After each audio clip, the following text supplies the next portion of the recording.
Ix-xabla tal-battalja tal-Gran Mastru Jean de la Valette li juża waqt l-assedju l-kbir miżmuma fil-Mużew tal-Parroċċa ta' San Lawrenz fil-Birgu u tant teżori oħra li għal ħafna huma moħbija għax qajla naħsbu dwarhom.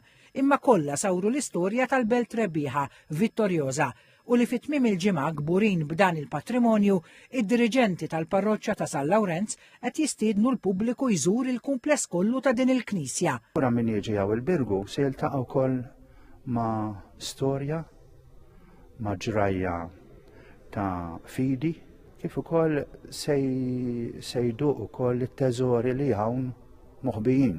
Il-viżitaturi se jgħaddu minn esperjenza unika billi flimkien mal-Knisja u l-oratorji se jżuru wkoll postijiet li normalment ikunu magħluqa għal pubbliku bħalma huma l-awla kapitulari, il-kripti u l-kampnar tal-Knisja. Hekk insemmu manuskritti hawnhekk għandna naħseb fost l-eqdem kodba tal-Mamudija u taż-żwiġiet u l-imwiet illi jmorru qabel l-assedju imma mhux biss.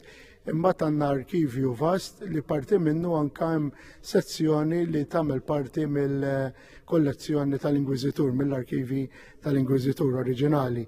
L-Arċipriet il-Kanonku Dunkar Busuttil fis-6 snin li ilu jieħu ħsieb il-Parroċċja ta' San Lawrenz xammar il-kmiem mhux biss għal bżonnijiet spiritwali imma huwa anke benefattur kbir biex saru xogħlijiet bħal pittura tal-koppla, restaw tal-pulptu u tal-orgni.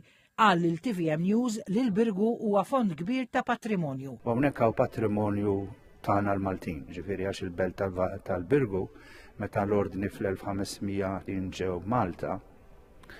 Hawnhekk saret il-Gvern ta' Malta, kien hawn l-ordni mbagħad l-Inkwiżitur. Ġifieri u hawnhekk hawn ħafna depożiti ta' storja, kultura. Xi wħud mill-oġġetti li l-pubbliku se jara fit-tmiem il-ġimgħa jintużaw festi partikolari, oħrajn huma merfuqa bożza f'imkejjen differenti tal-Knisja.